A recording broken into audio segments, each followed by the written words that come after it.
Sure, you can always shop around for flooring, but in the end, it all leads back to the one place you probably should have started, the experts at Carpet One.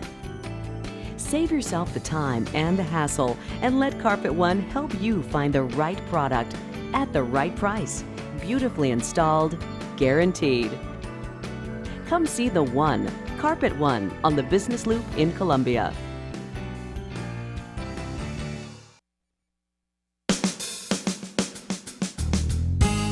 Good morning and welcome to Radio Friends on Friday, December the 18th, just 1 week until Christmas Day. It's good to have you here. Heather Harlan is with us, and today, instead of talking about drug and alcohol abuse, she's talking about Just telling a story. You're a storyteller. Yes. All right, so you've got a story for us today. Appropriate for the holiday. Yes. What's the name of it?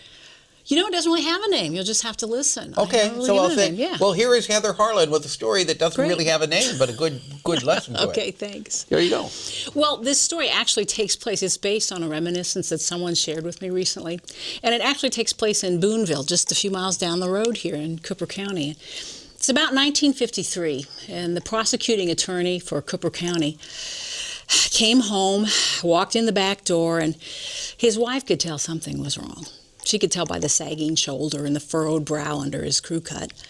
And she said, "What's wrong?" And he said, "Well, you know that 16-year-old that got arrested for stealing a car?" "Well, yes."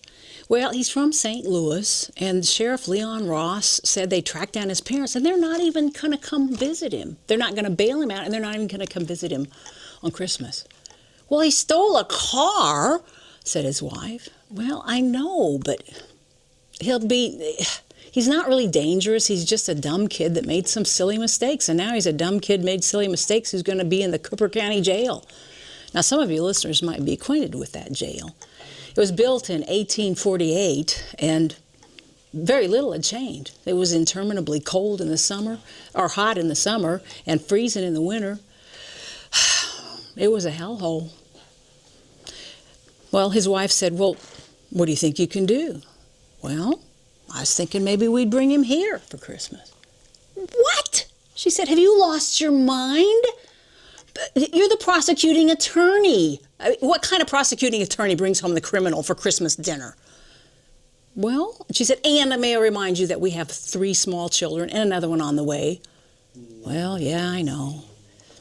They did. They had 3 small children. The oldest wasn't even 5 years old yet.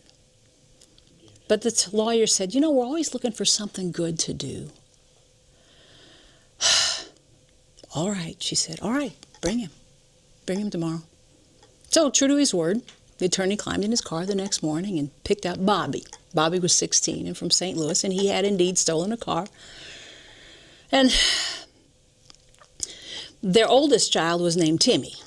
And Timmy was about 4 and a half at the time. And he remembered Bobby being very gentle with his little sisters, and he remembered that Bobby had this electronic basketball game that had an electronic scoreboard that it would light up whenever one of the players made a basket. He also remembered at lunchtime during the Christmas dinner that Bobby ate more mashed potatoes and gravy than Timmy thought any person ever could. And when Timmy's mother asked Bobby for whether or not he wanted pumpkin or pecan pie, he said, "Well, I don't reckon I know which one I like more. Could I have a piece of both, please?" And Timmy's mother said, "Why, certainly." And she handed him a piece of pumpkin to get him started. Later that night, the attorney drove Bobby back to jail. And when the attorney was tucking his young son into bed that night, Timmy said, "Daddy, why did Bobby come here for Christmas?" And the lawyer said, "Well, son, it's, your mom and I just think it's Christmas, and it's important every day, really, to look for something good you can do." Well, Timmy grew up to be a lawyer just like his dad. He had clients that stayed in the Cooper County Jail, and he found out his father's assessment was right. It was a hellhole. And so finally he had an opportunity, and he took it.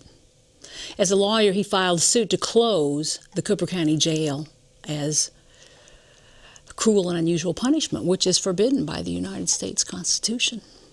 And in 1978, the federal court upheld that decision. and the Cooper County Jail was permanently closed. Now, the reporters and family and friends would often ask him about his decision to pursue that lawsuit. And what he would always say was, well,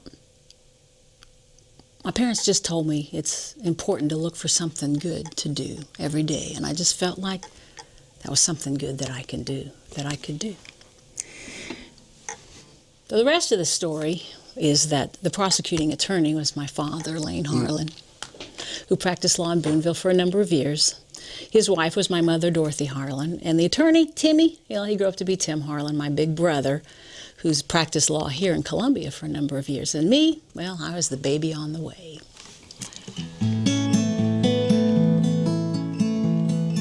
Sometimes the gifts of Christmas are right before our eyes, but other treasures we behold as the years unfold that may help us grow more loving and caring and wise.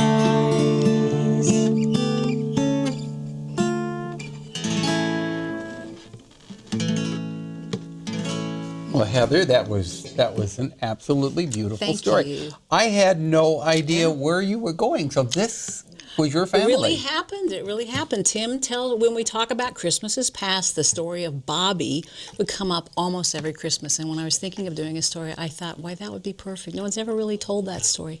This is our first Christmas since my mother passed away. Both of our parents has passed. And it just seemed appropriate for people to know more about the caliber of people who raised us and the type of community where the prosecuting attorney felt obligated to bring a 16-year-old criminal home for Christmas dinner. But that's a beautiful Christmas story. Yeah.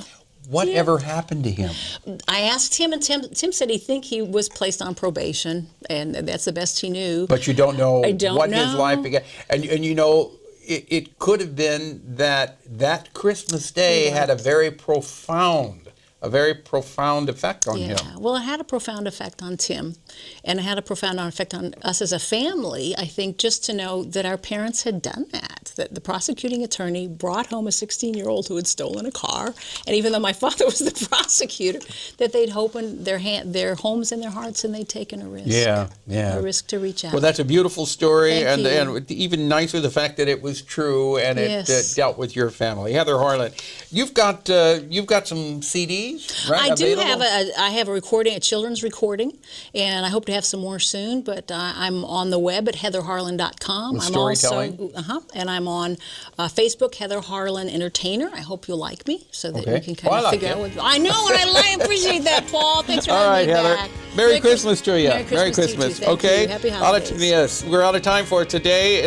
Monday, MU Healthcare, and we'll talk about good pet health. Our program directed by Travis McMillan, Reynolds Journalism Institute. Audio, Pat Akers, KPIA. Our floor director is Kevin Casson, and our assistant producer and guest coordinator, Uncle James Mauser. Have yourself a good weekend. Drop me an email, pepperp@missouri.edu. Bye-bye.